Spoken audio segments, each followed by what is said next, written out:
Hello and welcome to the, hang on. Hello and welcome to the Dirty, Messy, Alive Embodied Memoir Writing Workshop Series. Right here with me is Sarah Selecky, and we are going to explore writing with creative intelligence, how story energy bypasses logic. Sarah's collection, This Cake is for the Party, was a finalist for the Giller Prize and Commonwealth Prize, and her novel, Radiant Shimmering Light, was optioned by HBO. Fun side note, years ago, I found Sarah's novel, Radiant Shimmering Light, in a little free library on Vancouver Island and read it, and it's fantastic. I recommend you do. Sarah holds an MFA from the University of British Columbia and founded the Sarah Selecky Writing School in 2011. Since then, she's taught thousands of writers from over 20 countries how to write using their intellect and their intuition. Her new book, Story is a State of Mind, Writing and the Art of Creative Curiosity, teaches writers how to build a whole-minded writing practice for an inspired and successful writing life. And here we are in person, well, over screens. Hi. Almost in person. Hi, Janelle. It's really nice to be here, and thank you for inviting me. My pleasure. Mm-hmm. So, I thought when you invited me to this particular summit, I have participated in summits before, but this one, even just the title, "Dirty, Messy, and Alive," it invited what I've been calling like less prep, more presence. Mm-hmm. And I don't know you very well, but I know some of your work. And I felt like this would be an opportunity to show you and show those of you who are watching what it, what I do when I'm working one-on-one with my clients, with my writers, some of my coaching, some of what it's like to work with me off off the book. Well, I mean, it's on the book because it's in the book. This is the book. We will be using some of the stuff in this book, but kind of off book just in terms of this story energy and the energy of writing from an embodied place, with your intuition, um, with maybe an emotionality that's sort of different than a strictly intellectual practice. Not that it's not intellectual. The mind is very much a part of writing. Writing uses language, which is just like comes out of is uses very much the left hemisphere, the logical left hemisphere. It's like language is kind of like using an Excel spreadsheet. I have a novelist friend, and we talk about how writing a novel is kind of basically like creating a spreadsheet. It is because language works that way, and it isn't. At the same time, language carries energy, words contain power. How we feel when we are writing something is transmitted through the words that we put on the page. And if you're writing by hand, if you're a writer who works by hand, you can even see this in your handwriting. Your handwriting changes depending on what's happening in your body as you're writing Mm-hmm. the words you're writing. So I feel it works really, really well, and it always has. And it's kind of a time honored practice for writers to use their hands when they're writing. I'm ready. Lovely. And I just wanted Lovely. to add a little side note that because I know a lot of our viewers are probably going, "Oh, yeah, that's what Sarah's describing is scratching an itch that I was like trying to find relief for," which is so many of the folks that find me are very smart. You're all so smart, and uh, also kind of feel a bit stuck in the intelligence realm and have a longing to have your intelligence be connected to and in service of your intuition and your body, which is why Totally. you've found your way here. So I'm Totally. delighted that Sarah is just going to guide us further. I mean, I do the work I do because I was very stuck in my head and in the journey of finding integration into my body, Mhm, developed the work that I do as well. mhm. But you can always receive more support and deepen and learn more. Totally. Thank you for that side note. That's great to know. I work with a lot of intellectuals as well, and a lot of people who are recovering academics is Mm-hmm. what we call just like Yeah. scholars. So let's dig in then. Let's start. So um, and please just like interrupt me anytime, Janelle. Just like ask questions. What like this is a conversation, um, not a program. So I have, as I was saying before we pressed record, I have a bunch of possibles in a notebook beside me of things that we could do together, and we're just going to weave our way through and see like what wants to emerge. Perfect. Yep. So, um, can you tell me if this is the way I often open my classes? Um, Thinking about writing as a relationship. I like to think about writing as a relationship in my life. I basically, for me, I met writing when I learned how to write and read. Really, I met writing when I learned how to read. And Mm-hmm. then I began courting writing as my best friend through childhood. And that relationship continues to change and grow through adult life. Like all relationships, we go through different phases and seasons. So if you think about writing as a relationship in your life right now, and I were to ask you, like, how are you and writing doing these days? What would you Mm. say? Me and writing, I feel like my writing is a little bit famished for my Famine. attention. Yeah, I am deeply in service to other writers, and uh, although I have been doing my own personal writing, um, I don't think I'm giving it as much time and attention as it needs, and also as my soul needs. Mhm. And it's Mhm. a yeah, it's a tricky balance. Also, being a guide and a writing teacher, because I do a lot of writing for my newsletter, which includes stories, which I love. But that's teaching through story, which is not quite the same thing as um, writing just for me. Yeah.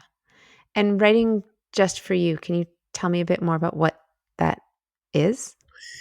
It's it's entirely nonfiction. I've Mm. I've never been really drawn to fiction, although I love reading it. Mhm. But when I write, it's used to be in my teens and 20s. Used to be poetry as well, but I haven't written poetry much. But it's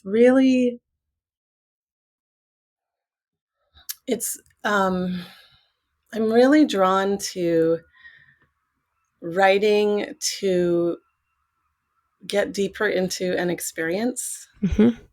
So description of experience Mhm. for myself, and then I'm just thinking. Well, as an example, last year I devoted some time and money to writing a modern love essay, which I took a course, I wrote it, I hired an editor, I did a billion revisions, I submitted it, I received my rejection already. Amazing. Then I resubmitted it to the CBC Nonfiction Award. I'm pretty sure I'm about to get that rejection. But I use that as an example because, I mean, I had a purpose and a goal to I guess move me forward a little bit. The purpose and the deadline was helpful, but it was Yeah. actually a story that had been simmering for a year. Mhm. And so this is a way of describing my personal nonfiction writing is I can feel the story, Yeah. and I can also, and now I have enough experience to feel when the timing is right to start moving it onto paper, Yep. and when it's too early, and trying that will force it into a shape that's not the right shape. So, and I learned that the hard way, of course.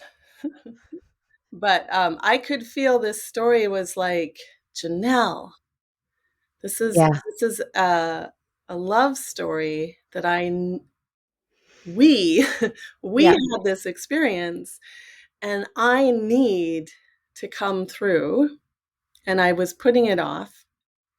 And that's a very painful, uncomfortable place when the timing is ripe, and then, and then We're I'm putting it off. putting it off for whatever reason. So, So right now, if yeah, I can ask, what are you working on right now?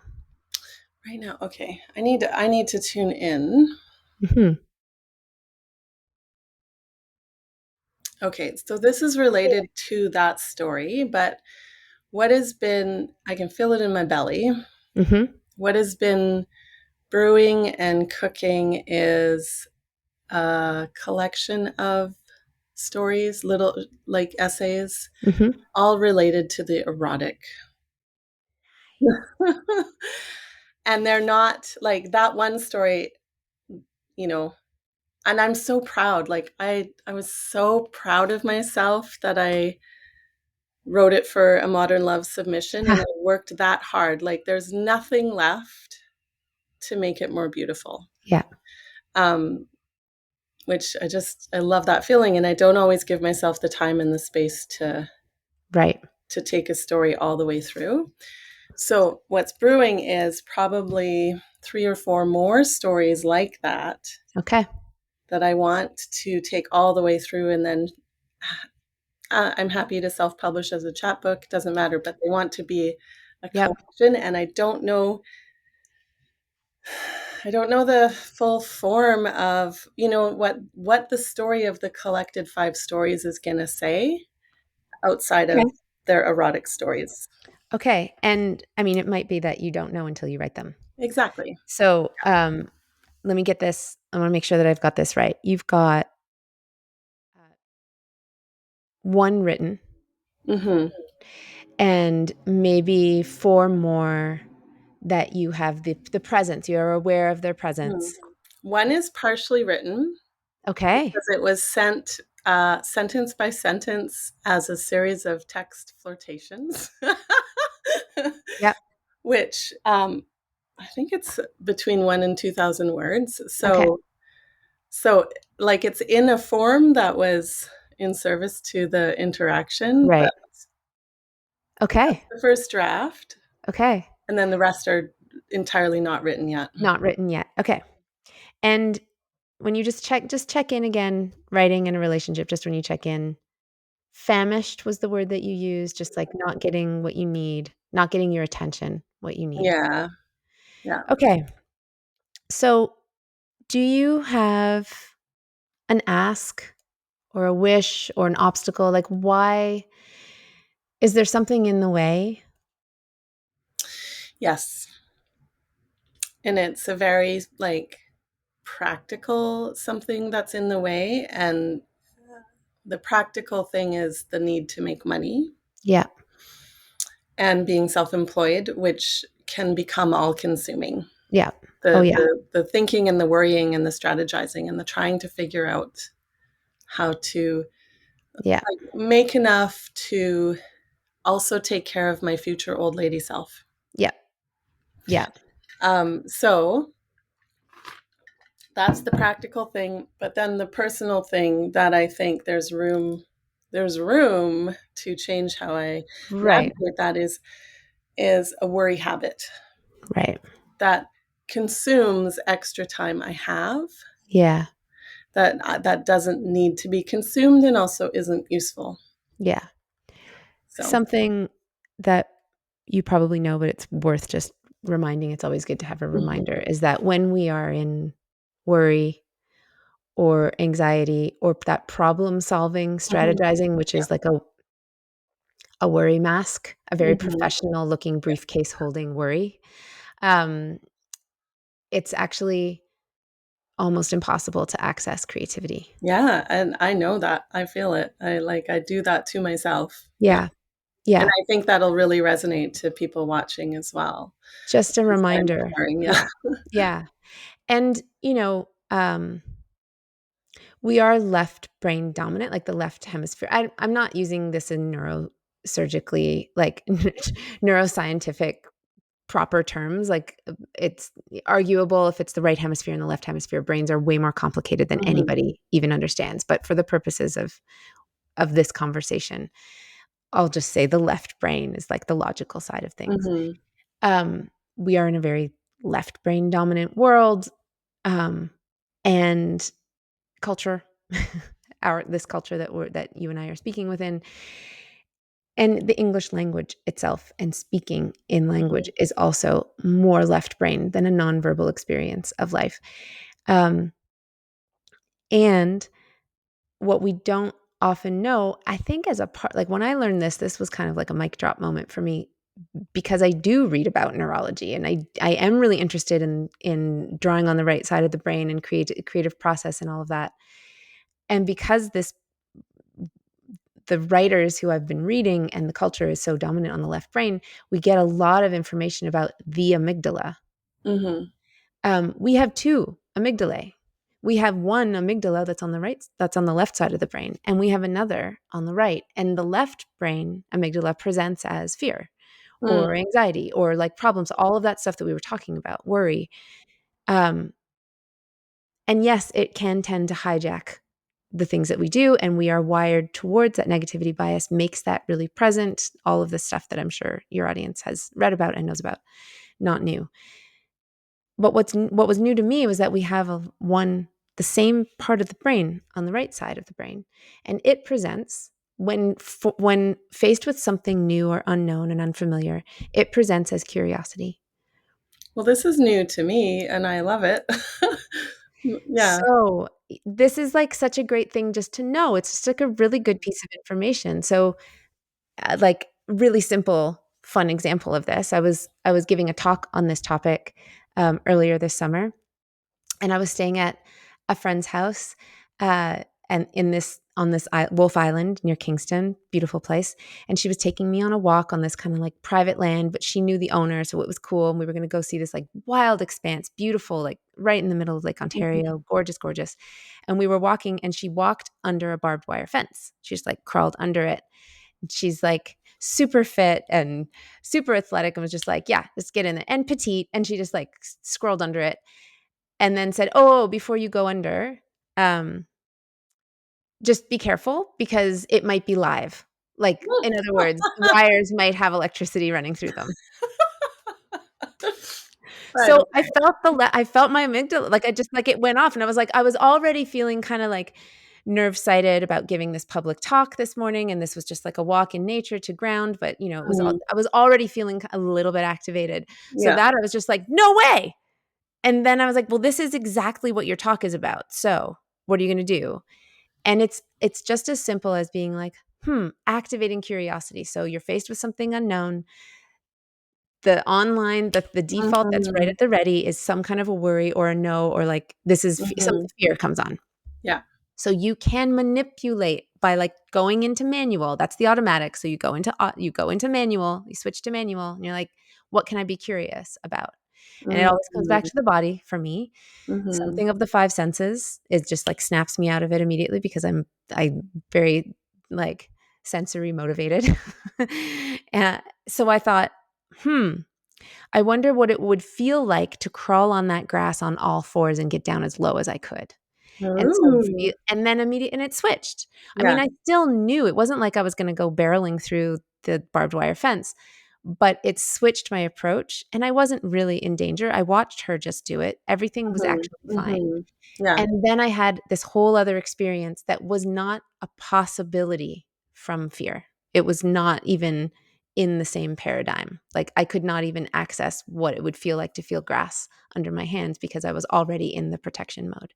So Yeah. this is good for writers to know because there's not actually electric wire on our notebooks usually, maybe some static charge. Maybe we can bring some kundalini to it, but ultimately it's like pretty stable. So just thinking, I wonder at any moment can sometimes give you a little portal to something different. Mhm. Yeah, I like that. It reminds me, well, I learned how to drive on a manual transmission. So I'm like Solid, really in the solid. winter in the Yukon. Oh my gosh. We need that control. So there's control, but I know that it's really rare for people to drive manual or standard transmissions. So I would just want to expand on having driven both for those of you watching who are like, what, what does that mean? Right. Automatic makes all the decisions on the amount of power that your car engine is using to move you uphill, downhill, all around. But when you have a manual, you can shift down or you can shift up outside of the range that automatic gives you to access all sorts of really cool possibilities. So, a very specific example, because again, growing up in the Yukon, our highway only had two lanes, one in each direction. And, if you're driving to Dawson City from Whitehorse, that's 4.5 hours. And if you're a speeder like I am, you want to get past the slow people. So to pass them, you have to drive into the oncoming lane, and you have to time it so that you have enough of a straight stretch, and also um, that oncoming traffic is far enough away. And what I would do with the gear shift was I would get really close to the car behind, and then I would shift one gear down, which would rev the engine really high and give me a ton of power to accelerate super fast and whip out and around and back in. And then I would shift back up to the appropriate gear that's not stressing the engine out. So I love that Great. What a as, great metaphor. It's really, you know, and just thinking about being a writer, I feel like now, and maybe you feel this way, I don't know about you, but with artificial intelligence writing so much and being just like as the default, I feel like as writers, we've all kind of been put on, and as readers, it's just assumed that we're all in automatic transmission. right. That's a good way of putting it. And Mhm. and it's like, the real drivers out there, drivers who like really love their cars, they insist on manual transmission because then you get to feel what you're doing. You get to feel Yeah. yourself driving. Yeah. And bringing your body on board as a writer is like that. Like you get to feel what you're doing in your writing. And yeah, it's harder. Like sometimes the gears grind, and sometimes it's like you have to be paying total attention. You have to be Mhm. aware, you have to be present, and that is its own joy, you know. Yeah, yeah. So I like this idea of the curiosity and joy amygdala as well as the fear one. Yeah.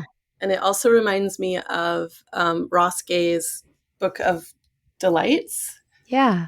Book of Joys and Delights, or Book of Delights. I Book can't of remember. Delights. Yeah. But when I discovered his book and heard him on a podcast, it totally transformed me in terms of like actively making a choice to shift how I notice the world by collecting joys, delights, and pleasures every day and keeping them as small as possible. So one that I love is touching leaves when I'm walking. I touch the leaves. I'm like, oh, what Yes. how lucky am I? It can be so basic, the things that we Yep. allow to delight us, and the more we keep it basic, the bigger the bouquet of delights, all of which um, I think gives us more range when we then go to write. I think it does. And it also creates a habit. Yeah. It's like it's a habit of noticing, which Yeah. is a fantastic segue for the next exercise that I wanted to Cool. bring in. Um, this is what I'm calling deep noticing, and it's a way that I start my classes. I start every writing session myself with this, even if I don't have more than like 5 or 10 minutes to write, or I tell myself that I can't make more than 5 or 10 minutes to write. If I can do this exercise, it is a form of writing at its like microcosm, because all things are fractals, right? So this is like a tiny pixel that is the whole thing. And it's this. So sit where you are, just feel yourself in your body, feel yourself in your room. Take a couple deep breaths. One or two should do it, just so you feel air in your lungs and you feel air going out your nose. It grounds you in your body a little. And then you can open your eyes and look around you and notice something in your surroundings that you never noticed before this moment. And it could be the way light is falling on a wall. It could be a particular depth of color on the edge of a glaze in some pottery. It's not just that the object is new to you, but it's the quality of something about it that you notice that is unique to right now at this moment, and you never noticed it before. You got it? Yep. Now sink into it and tell yourself you want to remember the details exactly, as exact as possible, of what you're noticing 3 years from today. Okay, I like this. So let that in. However, you process information, it could be like taking a picture of it, it could be like bringing it into your body and your cells.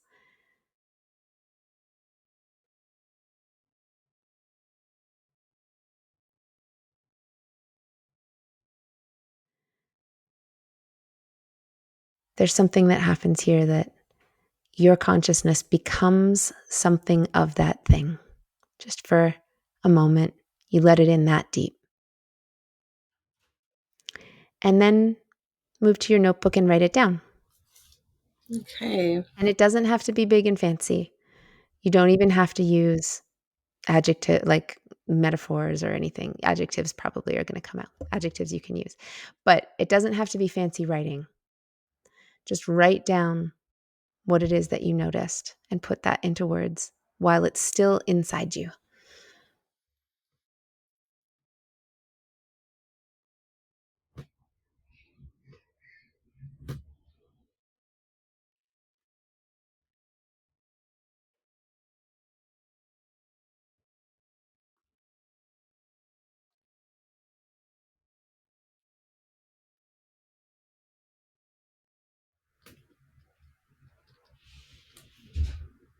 Okay.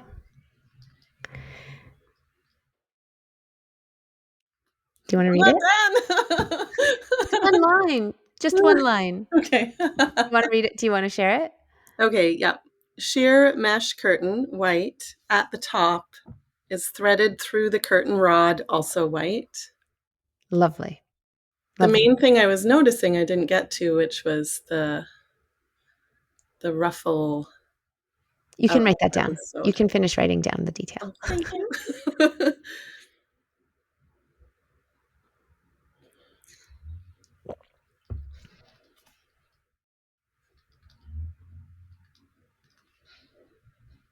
Okay.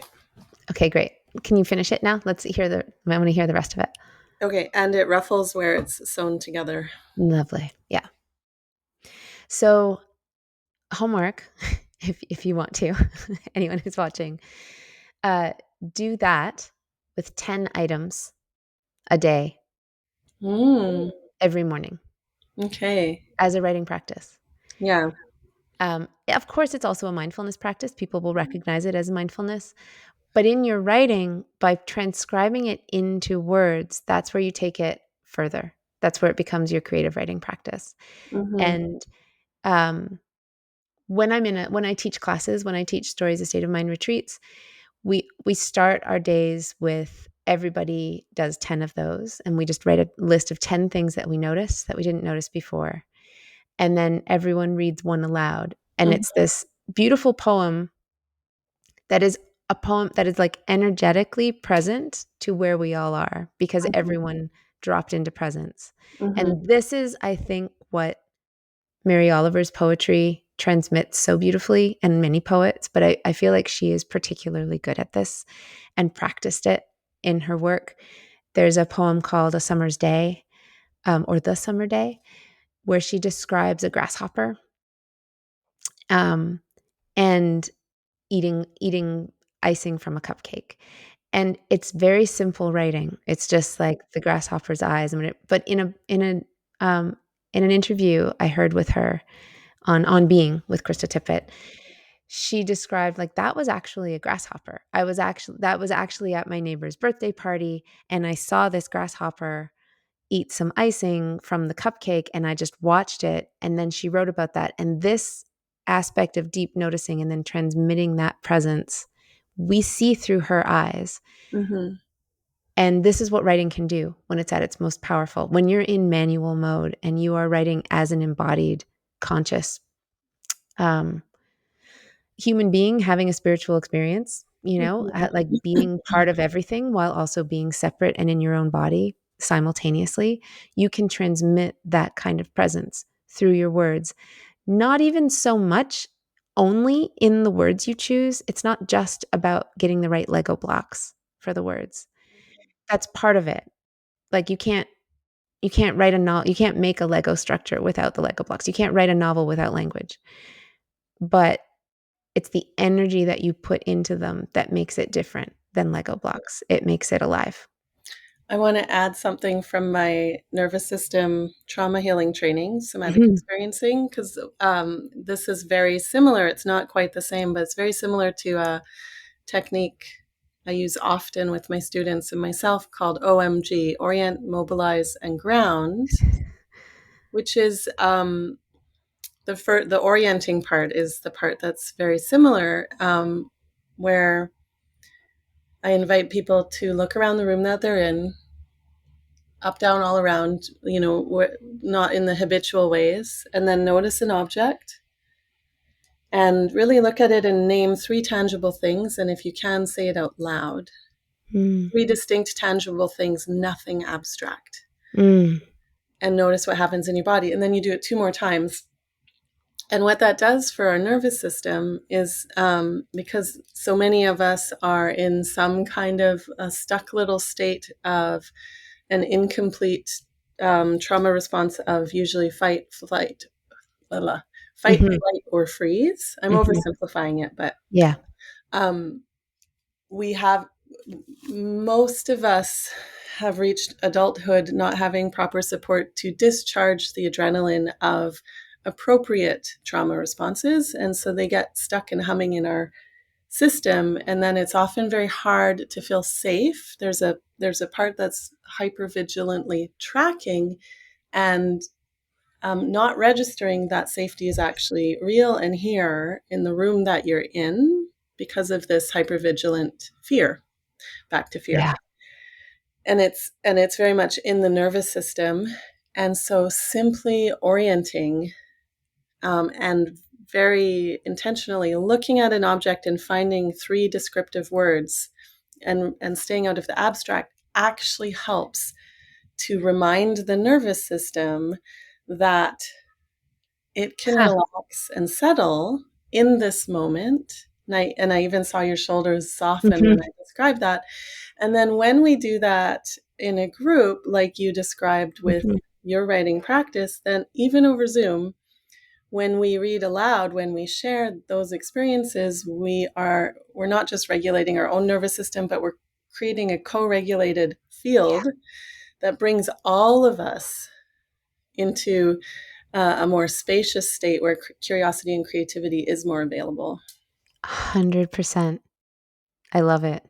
I mean, this is like the feeling of, uh, 10 writers around a table just writing together Yeah, is, like, so yeah, delicious. It's so delicious, and we are both regulating our nervous systems, and that gives us access to all of the brilliance that is in whatever wants to emerge through our writing. Like, our creative selves can come out, and we can be in support together doing that, which, one of the reasons I think, many MFA grads post MFA in creative writing, um, struggle is that there's so much competition bred into a space that a creative space that is just like designed to be co-regulated joy, yeah, and amplified creativity gets um, protracted in that system, like kind of ingrown and sort of dystopic in the system where it's competitive. Because then being around other writers isn't a safe place at all, which is just so sad. yeah. Yeah. Such a good point. Yeah. Okay. Beautifully done. Um, here's the piece. So here, I'd love to invite your creative intelligence to come out and play. and your story energy. So the topic is like how story energy bypasses logic. That is kind of what we're talking about big picture, but let's go a little bit deeper with that if you would be willing. So I'm thinking I'm taking in this project that wants to be written, that is inviting you to be written, and the feeling that you described of your writing being famished for your attention, and the paradox there, the place where worry, the personal worry, and also the very strategic, valid need to be making money. And also, there's a presupposition that I heard in there that if you were writing, if you were spending time in your writing, you wouldn't make money. That's not Yeah, necessarily true, but there's a there's an little for sure there's a that little fold in there that might not be faulty true at belief. all. Yeah. It's true, it's true. So we could do some Byron Katie work on that later, but for now Yeah. let's like do yeah. um so I want to invite you to um or this is like asking consent, making sure that this would be okay, to have me guide an energetic connection to your book. Yes, I Um love it.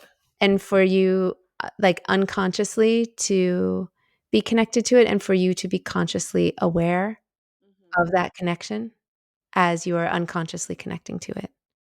Mhm, Would and that I be just okay? wanna say I love this because I may not I mean, I do talk about this with my students, but maybe not necessarily as publicly, but I do feel that stories are their own beings, Mhm, um, mhm, trying to establish relationship mhm, and be brought forth into the mhm.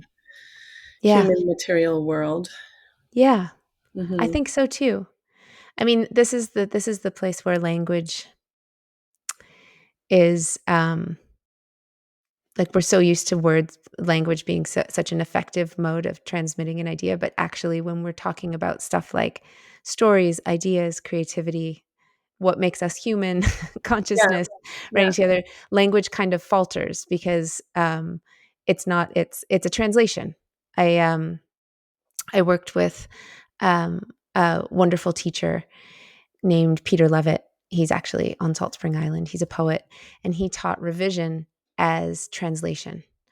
And this opened up for me a whole other way of understanding what it is that we're doing as writers that was really permissive, and that is when you are writing a story, the experience we have of a story as a being, it's like this shimmering, kind of always moving and changing because it's not pinned down in language. It's like existing somewhere else, entity or being, and then we connect to it without language. When we're connecting to our idea or our story or a memory or an Mhm, experience, it mhm, it doesn't it's not happening through language first. We bring it into words, but it's happening through sensation, through emotion, through energy, like all of our other bodies, not just our mental body. And what we do as writers, our art, is going to source. I call it source. Going to source, feeling it, having that experience, connecting to it, and then coming back into language and translating source into English because I write in English. And like poets who are translate or like translators who are working in, if you're so Peter Levitt would translate. He's translated. He worked in like 7 languages, I think. So when he was translating, um, from Japanese into English, there's not it's not a Lego block fitting scenario. So that experience as a translator was just such a wonderful way for him to explore and teach us, like, you're not going to find the right word. There is no right word. There's only the word at the moment that feels what you feel, that connects you to that source. mhm, mhm. And that is really permissive. So anyone who's listening, who's working on a revision or is like has a fraught relationship to editing. If you're an intellectual and you want to get the words right because you want to make sure that everything's tight, there is some surrender to this process where you need to let go of, unfasten a bit of that mental control and intellectual control, and leave room for the body, the emotion, and the energy to also present, and know that it is going to be like holographic or like shimmery and opalescent. It's not going to be the same color at the same time. It depends. There's variables inherent to the process. So that's just my little like pre Yeah, I love it. It's ramble about what we're going to do. the way you talk about creativity and writing really works for me. Yeah. Great. Great. Okay, so we're going to have fun with this one. So, um when you think about your book, the project, I'm going to say it's a book. It might, we don't know if it's a book, but I think it's a collection. I'll say collection. That was your Yeah. word. When Yeah. you think about your collection, do you have an image? Can you see something? You don't need to share it, but you can if you want to. Just, do you see a movie? Do you see an image? Do you have a feeling? It's kind of a plain image. It's just a hand holding the, or actually resting beside a book that's open like this on its own with the Okay. pages like spread. Nice. Nice. And is that, just check in, is that the energy of your book or is that the book as an object? What is that? Yeah, probably like this isn't really what this Right? isn't the energy of the book, is it? Okay, cute. Like just that's okay. That's okay. We're just gonna ask your unconscious mind. I'm speaking to your unconscious mind now too. So, we're gonna do a both and. But stay in your body, stay associated. These questions that I'm asking are asking your unconscious mind to give you images, much like when you're writing. So you don't need to think anything up. When you check in to connect to the energy of your book, of your collection, Yeah, I have a different an image. image? Okay, Mhm. great. It's like sort of looks like a rose. I don't know if it's a rose, maybe more like a peony, but not as many petals. And it's got Nice. this long, um, like strong but wibble wobbly stem, and then the flowers in full bloom, and it's like moving itself around, like it's wow. Look, Nice. yeah, Okay, I love it. I like Love it. it. Is there a color? Oh, there's pinks and greens, a tiny bit of red, lots of purple, and some bursts of yellow. Great. Beautiful. It's beautiful. Okay, so just gaze at it for a while. Let it become like as saturated with color as it wants. And when you think about now your energy, your own creative energy as in relationship to that collection, do you see anything? My creative energy in relationship. Let's see. Yeah. Is it part of that picture? Can you see? Is it there? It's like there's a little me Yeah. on the ground far away from this huge flower going. Okay, good. Stay in it. Stay in it. Stay in it. Stay there. Take a couple breaths. Okay. So can you see the little you way over? What happens when little you steps closer to the energy of the collection? Can you go closer? I'm getting bigger. You're Yeah. getting bigger. Okay, so go closer. Go right up, meet it. See if you Yeah, can meet it. I mean, there's a certain point at which we're both the same size. Yeah. And then if I go closer than that, I start getting too big and the flower too small. So I want to Okay. like Okay. stay at the right distance where Yeah. we're both the same height. Okay. So you're both the same height. Mm-hmm. Stay there. Can you touch it? Yep. Mm-hmm. Does Yep. it does it like it? I think so. It's just it stopped like looking around everywhere, and I'm like ruffling the edges of the flower petals, and it's just like facing directly at me. Okay. Movement. So you can ask it what it needs from you.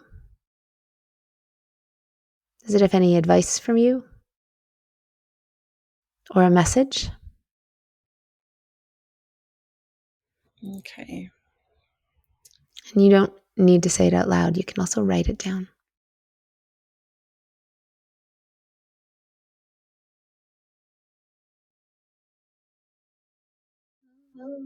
Let's see.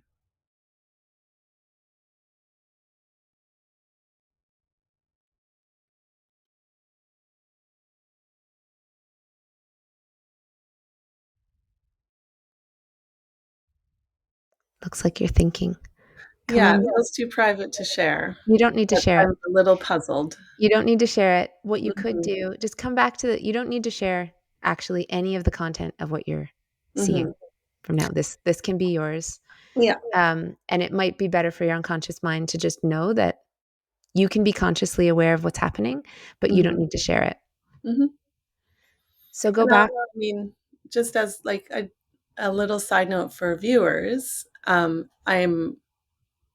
not going to share this, but I intentionally do want to share because this kind of active imagination that we're doing might be unfamiliar for some people. Yeah. And so Yeah. um, I also want to say that when you start to play in this realm, it's because I do this often and Hmm. I really love it. It's real. It's really real. You Hmm. know, our mind is not making it up, Hmm. which Yeah. is what's so remarkable. Yeah. It feels different when you're making something up and thinking something up than having something arise and meeting Yeah. it halfway. Yeah. Yeah, and it's and I know it can be hard to trust that at first, but it's Yeah. really trustworthy when it arises, even if it doesn't make sense. Yes. So, side note So, done. Back to okay. my process. Okay. Back to your process. Mhm. Okay. Yeah. So I got So this you're little connected. message. You got a little message, which is great. Tell tell the energy of your collection that you got it. Okay. And now coming back to your energy, you're still the same height, same size? The flower's like not quite as tall as me, and I just want to pause and see how I feel about that. Uh-huh. Uh, yeah, something feels like I need to like we're kind of I need to step back a little in order to feel like we're balanced in I size. get it. I don't know why, but that feels No, that important. makes sense. That's great. So do that. Put yourself back where move to a place that it feels nice and balanced for you. Yep. Great. Now, this might be helpful. When you think about the energy that holds both of you, do you Hmm. have a picture? Can you see that? Hmm. Yeah, it's like a big green heart shape, Lovely. and we're inside Is of it it. and you're inside of it? Yeah. Okay. So really like let that be perfect. Let it grow, let it hold you. Let that big green heart really come in to itself and infuse both you and the collection.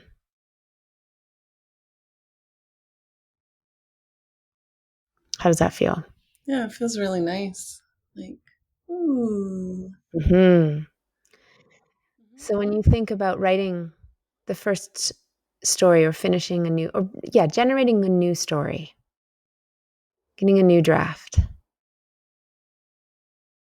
How does that feel when you look at the energy of your Yeah, it feels collection? like, oh, easy. Great, great. Okay, great. What was Okay, I great. worried about? Yeah, that's how it's Wonderful. feeling now. Wonderful. Okay. So you're gonna come on back and we're gonna get your notebook out. You can do some Okay. writing. Yeah. Thank you for doing that. That was beautiful. Um, what I'd like you to do is just write a little bit. I'm going to give you like a couple of minutes and I'll call you back. I'll hold time for a couple of minutes. First, free write on just jot down what it is that um, you were given from your collection, what that piece of advice or the ask was.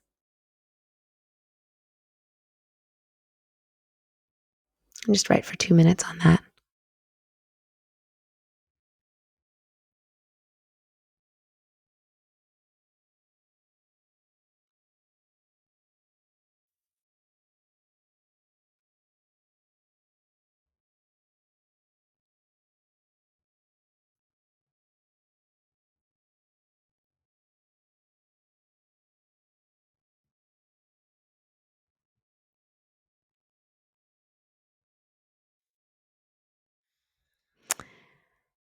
Okay. And then a couple other prompts, just like quick, a minute each.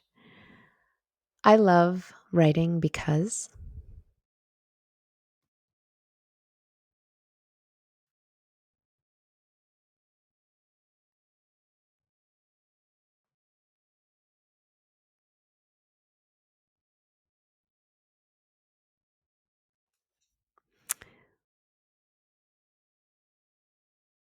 Next, whenever you're ready. Um, what I love about being a writer and running my own business is.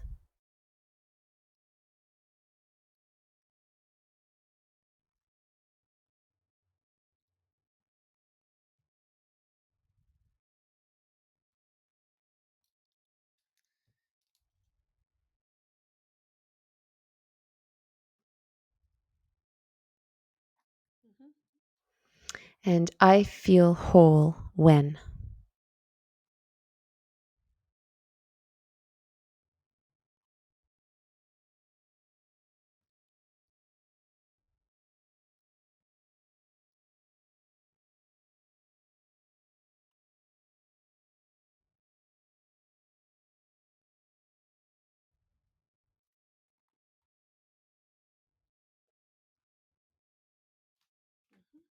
Okay, great. Nice. How are you feeling? What's going on when you think about your collection? Yeah, my head feels very clear. There's no fogginess. Everything looks brighter. Mhm. Um, yeah, the time feels like it's access to time feels like it's expanded. Yeah, great. Yeah. Great. Intuition, I've heard it described that intuition feels a combination of three things: expansive. When you're connected to intuition, it's expansive, it's unknown. That's a big part of it. And it's aligned. Mm, And yeah. this is how you can tell that you're taking an intuitive risk rather than one that you're afraid of. It's one of the other it's another Oh, manual key where you can just be like, right, it's unknown. And I feel expansive, not contractive, not tight. It's not like worry yeah. often feels contractive. So when you hit expansion, your intuition's online, which is nice. Yeah, really nice. Yeah, I'm there. Okay. And how are you feeling around worry and doubt? Is there any of that left? Do you want to do any work on that? No, I'm like, is it there? I know I'm seeing like, oh, this is where I usually go, and I'm also feeling like, yeah, it's inconsequential Great. in this moment. Yeah. Great. Okay, great. Then I'm going to skip that one. So, I think I think we might I think we might be done. I think like if we were in a coaching session, I might be like, let's hold on, and then I would give you some homework. Which in this case would just be like start a writing bring a writing practice back into your daily life around this project, and promise yourself, like, just like go on a date. You and your writing is no longer needs to be famished. You're reconnected, Mhm. Yeah. and set up some regular dates with your writing so that that um, that connection is just restored, and you can start building in this next new piece. Yeah. This was really marvelous. You call this coaching, Sarah? I call this coaching. What is it? What would you call it? I don't know, but it's like I find a lot of coaching doesn't work for me, but Mm, this feels good. mhm, I mean, I've had energy healing sessions that are I would describe mm. it Oh, as what you're doing. oh, Yeah, but what nice. is coaching exactly anyways? I don't really know. It's like a modern day word for witchcraft. Yeah. Who knows, right? Like, It's yeah, great, yeah. whatever label you use for it, but I would say you could also call it, uh, energy healing and, like, esoteric guidance for All sure. right. All right. It depends how Well, what people resonate with that you're serving. I know. We work with a lot of I work with a lot of Yeah, intellectuals, a lot of people who work in communications, lawyers, people who work with coaching language, and is they're an like, so accessible word, we're yeah. going to do executive coaching, executive creativity coaching. That's what this is. I would not sign up for that, but but I would sign up for what we just did, yeah. Oh, Oh, well, yeah, thank this you is so much really for being so open. it's such a That was fun. pleasure, and I was kind of excited to as the host of the event to also be like a participant and a guinea pig and receive a process as an example. So I hope everyone got a lot out of this. I know I did. And so for those who um, really also loved Sarah's approach, I have a couple calls to action, and then I want to invite you to share how people can work with you. Yeah. But under the this video recording, just scroll down. You're going to find links to Sarah's work. Sarah has, for those of you with the All Access Pass or who are debating getting it, a really lovely contribution to the All Access Pass, which is called Story is a State of Mind Essential Principles. And if you don't have the All Access Pass, you can keep scrolling to the bottom of this page to sign up. And that's with Sarah's affiliate link, which means she gets some of the sale. Um, Whoops, my laptop just started to slide off the chair. um, and we've got links to Sarah's website. And specifically, how do you work with people, Sarah?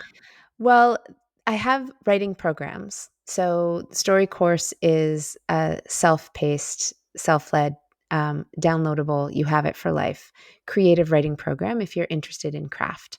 So, I weave in somatic practices, meditations, along with a fairly robust kind of an MFA replacement, really. Like it's an alternative to getting an academic creative writing program because it works with all of these other energetic qualities while also giving a lot of craft.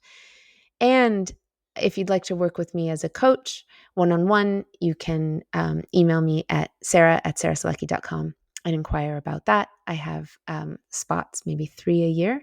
And at the time of this recording, I have 2 spots open and for the fall. Um, and for ongoing stories of state of mind sessions, lots of co-regulating, co-writing, and some of this work, but in a group setting, you can join Centered, which is $38 a month. And it's a monthly membership where we have guest mentors come and teach. I teach once a month in person. And then there's a lot of peer-to-peer led accountability, free writing practices, salons, discussions, readings. So it's a writing group. It's a writing group that's like just right. It's like the just right amount where you're not required to do any programs, but you can show up for peer led and peer to peer, really going deep with accountability, and if you want to. So Centered, or email me at sarah@selecky.com, or the story course, which is based on the book, or the book is based on the course, really. This guy. Mm-hmm. Yeah. And to share your appreciation for this session, there's also a love note linked below, and just click through, and I share those love notes with all of the presenters a month after the event. So, Oh, that's so nice. Yeah, I really would love to know because this is something, as we said, this was something that we don't do. I haven't done this publicly. I don't do this. This is one-on-one work. So it's like so special, Janelle, that you were like open to share this. Um, so do let me know if anything came up, for if you have any insights or anything. I'm all ears. How did that go for you? People who are watching. yeah. Thank you so much. Thank you so much. This was wonderful.